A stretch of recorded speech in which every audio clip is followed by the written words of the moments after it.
حضرت اسلم بھی بیٹھے ہیں، حضرت زید راوی ہے جو حضرت اسلم کے بیٹے ہیں۔ حضرت فاروق اعظم رضی اللہ تعالیٰ عنہ نے دیکھا ایک شخص اپنے کندھے پہ اپنے بچے کو لے کے جا رہا ہے، بچے کو کندھے پہ بٹھا کے جا رہا ہے۔ امیر المومنین نے فرمایا واہ واہ واہ، کیا ہوا؟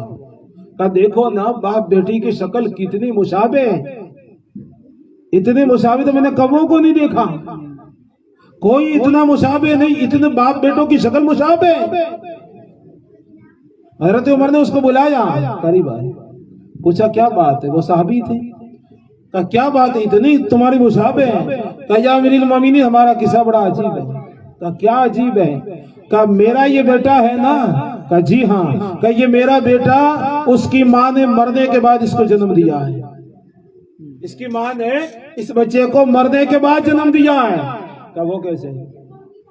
کہا بات یہ ہوئی کہ میں جہاد کے لیے مدینے سے جا رہا تھا، میری نئی نئی شادی ہوئی تھی، میں جب چلنے لگا میری بیوی نے مجھ سے کہا کہ تم کس کے بھروسے ہم کو چھوڑ کے جا رہے ہو؟ ہماری ابھی تو شادی ہوئی ہے اور تم کہاں جا رہے ہو ہمیں چھوڑ کر؟ کس کے بھروسے چھوڑ کے جا رہے ہو؟ ہمارا یہ محافظ کون ہے؟ ہمارا مددگار کون ہے؟ ہمارا یہ محافظ کون ہے؟ ہماری عزتوں کا رکھوالا کون ہے؟ کہا کہ تم جانتی نہیں سرکار کے مدینے میں ہو، سرکار کے مدینے میں، یہ وہ مدینہ ہے کہ عاشق کہتے اٹھ کے جاؤں کہاں مدینے سے، کیا کوئی دوسرا مدینہ ہے؟ کیا کوئی دوسرا مدینہ ہے؟ اور بریلی کا کلندر تو یوں کہتا ہے کہ تیرے ٹکڑوں پہ پلے ہیں غیر کی ٹھوکر پہ نہ ڈال، جھڑکیاں کھائے کہاں چھوڑ کے صدقہ تیرا، تیرے قدموں میں جو ہے غیر کا منہ کیا دیکھے، کون نظروں میں جچے چھوڑ کے تلوا تیرا۔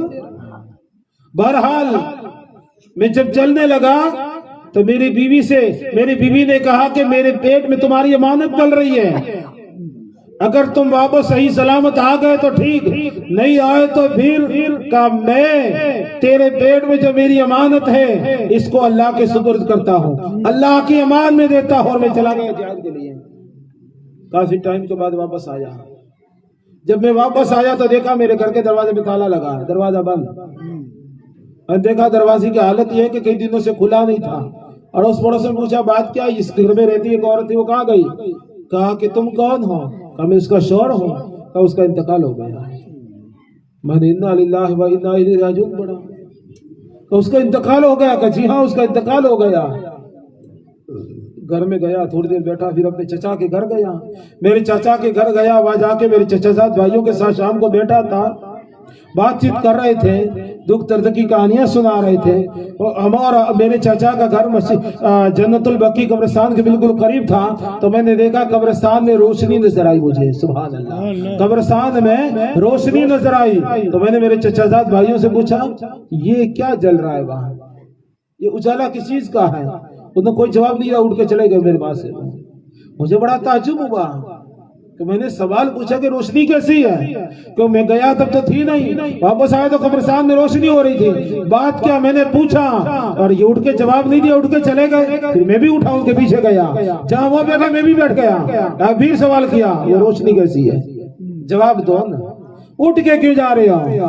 تو انہوں نے کہا کہ جب سے آپ کی زوجہ کا انتقال ہوا ہے، اسے دفن کیا ہے، اس دن سے مسلسل قبرستان سے روشنی نظر آتی ہے۔ اچھا تب تو میں دیکھوں گا وہ کیسی روشنی ہے۔ قبرستان گیا تو کوئی روشنی نہیں تھی، اندر گیا تو کوئی روشنی نہیں، واپس آیا، پھاوڑا لیا، اپنے بھائیوں کو ساتھ لے گیا، پھاوڑا ساتھ میں لیا اور جا کے کہا میں قبر کھود کے دیکھوں گا روشنی کیسی ہے۔ میں اپنے بھائیوں کے ساتھ وہاں گیا، پاوڑا وغیرہ لے کے، پاوڑا تیکم وغیرہ ساتھ میں لے کر کے کہا قبر کھودوں۔ قبر کھودنے کے لیے جب وہاں گیا، لیکن وہاں کی جا کے دیکھا تو کیا دیکھتا ہوں کہ قبر پہلے سے کھلی ہوئی ہے، قبر پہلے سے کھلی ہے۔ میں نے قبر میں جھانک کے دیکھا تو روشنی قبر میں سے آ رہی تھی، قبر میں سے روشنی آ رہی تھی، اور قبر میں میری عورت کے سینے سے لگ کے میرا بچہ کھیل رہا ہے۔ میری عورت تو میت ہے، وہ تو سو رہی ہے، انتقال ہو چکا تھا، لیکن اس کی گود سے، اس کے سینے سے لگ کے میرا بچہ کھیل رہا تھا۔ غیب سے آواز دی، او اپنی امانت کو خدا کے سپرد کرنے والے، تیری امانت کی ہم نے حفاظت کی ہے، لے جا، یہ تو نے اس بچے کو ہماری امان میں دیا تھا، اگر تو اپنی بیوی کو بھی ہماری امان میں دیتا تو آج زندہ باتا، آج زندہ باتا۔ میں نے اپنے بچے کو لے کے باہر نکلا،